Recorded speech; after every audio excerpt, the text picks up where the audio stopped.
While introducing the bill, the Honourable Finance Minister explained that this bill is for the betterment of the depositors and to strengthen the rural economy. But actually, this bill is totally against the depositors and it will destroy the rural credit system. The bill is against the provision of Indian Constitution.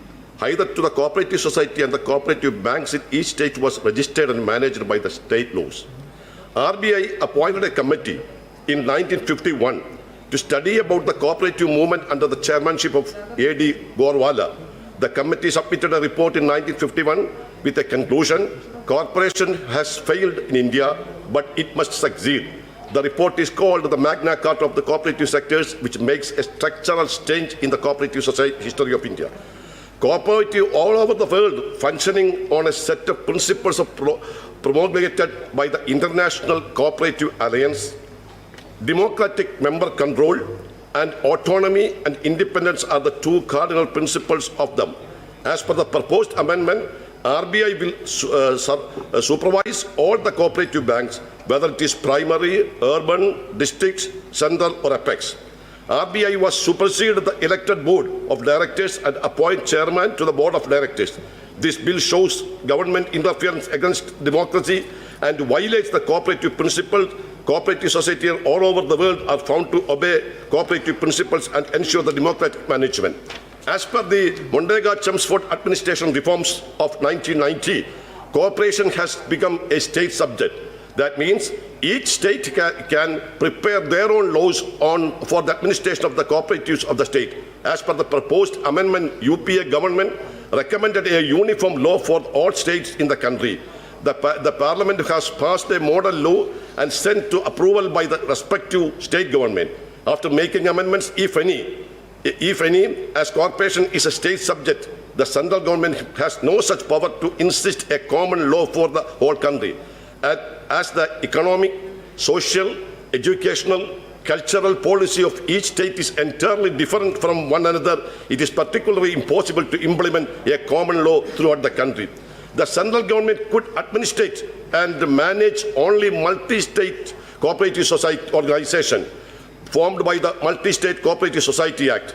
Through the proposed amendment, the central government is trespassing into the powers of the state government and the autonomy and the independence of the cooperatives in state. So the amendment is against the federal system.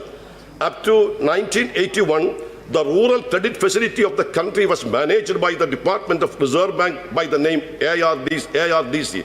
Then, to strengthen the agriculture and rural credit structure of the country, NABARD was formed. NABARD was managing and controlling the rural credit structure, especially the cooperative banks, but a reversal action is seen by the centralizing the entire credit and banking activities under the cooperative sector in the RBI. Is the government of opinion that the NABARD is not managing in the credit structure properly? Then why RBI is stepping into the shoe of the NABARD? Sir, cooperative institutions in our country are the backbone of the Indian rural economy. As commercial banks are reluctant to provide adequate credit to rural people, the credit requirements are met by the cooperative society. NABARD is the national level refinancing agency of rural credits.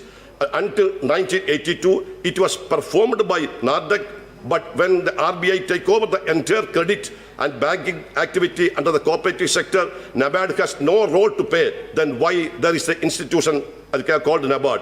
Amendment Bill Section 3 determined to the interest of all primary cooperative banks of Kerala state.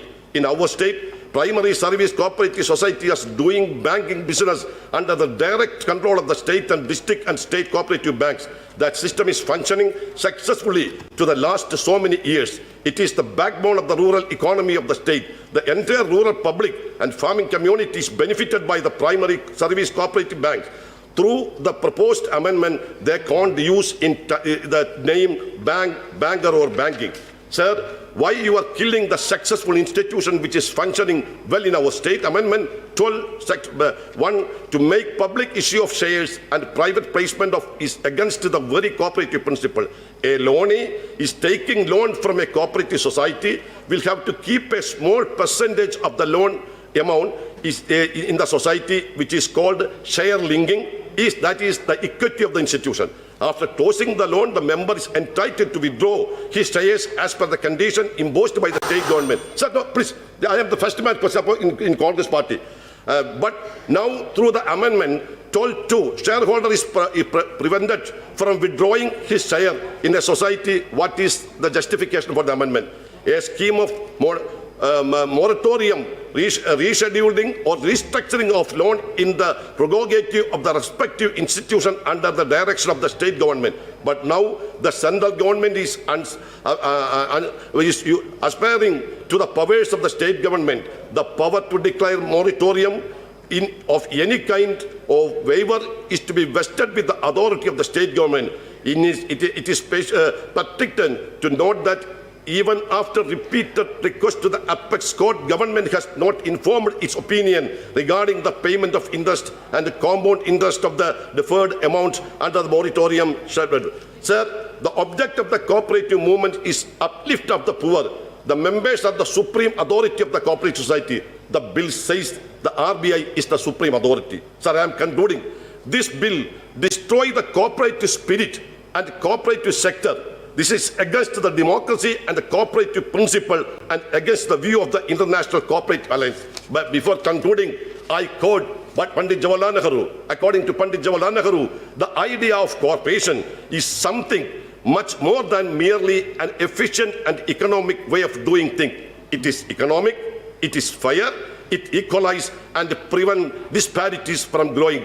But it is something ever deeper than really a way of life. Don't destroy the concept of Pandit Jawaharlal Nehru. I oppose the bill. I request the Honorable Finance Minister, please withdraw the bill. Thank you.